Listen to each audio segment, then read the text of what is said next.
All right, we have an email here is what we got. Can you hear that?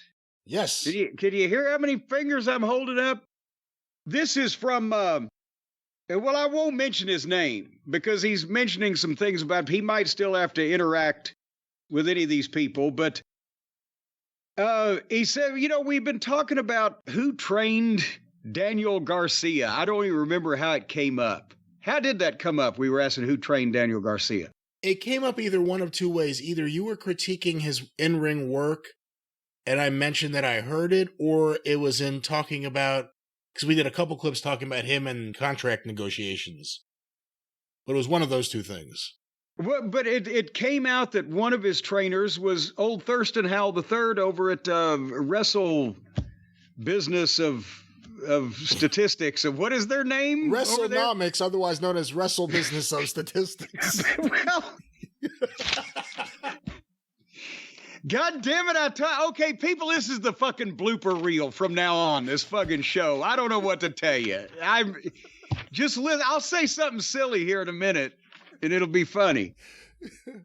But anyway, this fucking guy here from this place in New York wrote an email. I spent some time in wrestling school in Buffalo around 2016, and at the time there were 3 groups and 2 schools. Sounds like a full house. One of the schools closed and the other rebranded, and the third group is now Nickel City Wrestling. Nickel City Wrestling. They couldn't not even a dime? I mean, what can you get with a nickel anymore? So anyway, he continues on, this unnamed fellow.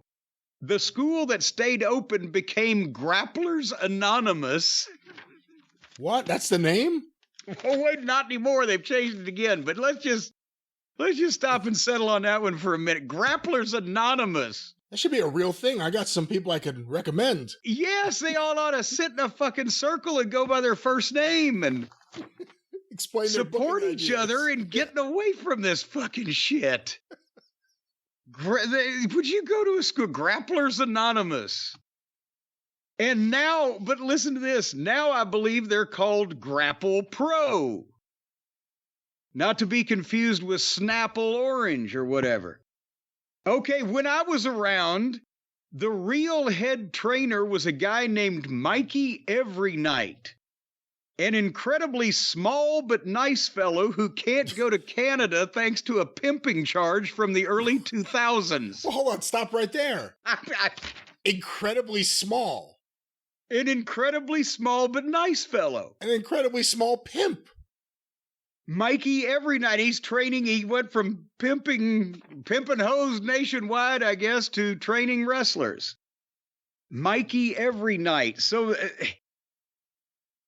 why would you go to a wrestling school and have a midget named Mikey that you've never heard of?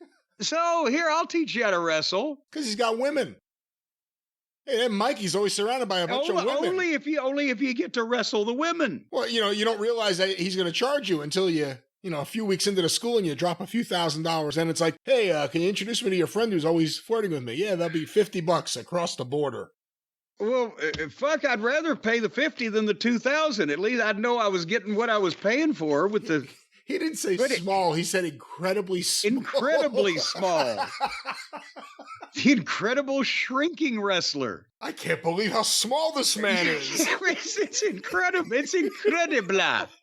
Every time I look at him, he gets littler. But now wait, this goes on. Incredibly enough. The guy in charge, as I remember, was meant to be Pepper Parks. Oh, but he was on the road and got signed to TNA as Braxton Sutter and eventually became the Baker after training the Butcher. You remember the Butcher, the Baker, and the Candlestick Maker. I didn't realize that was the Butcher's trainer, though. That's interesting. And Les Thatcher trained had a guy working for him named Pepper Parks in the late 90s. No, certainly to God. What? That I think it's the same guy because I believe Les Thatcher at some point a long time ago mentioned him to me or I heard him say something. Same guy. Well, he looked completely different 25 years ago because I would have not known. But nevertheless, so he was supposed to be the trainer, but instead...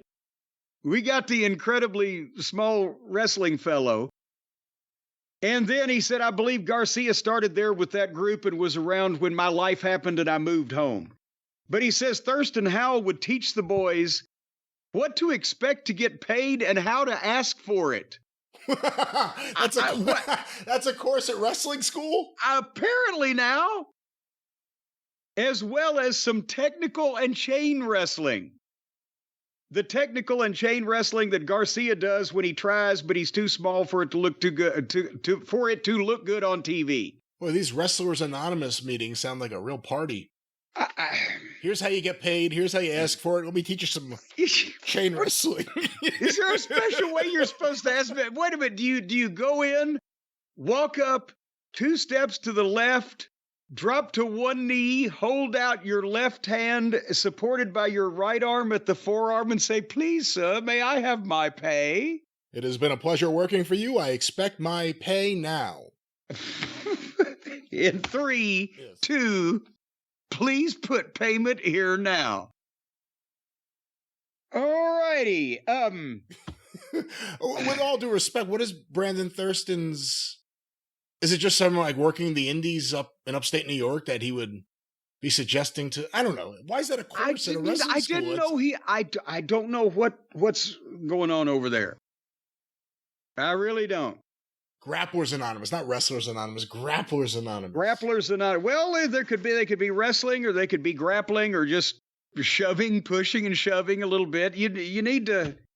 You need to have somebody help support you through that. Grapplers Anonymous, which was then rebranded as AEW Dynamite.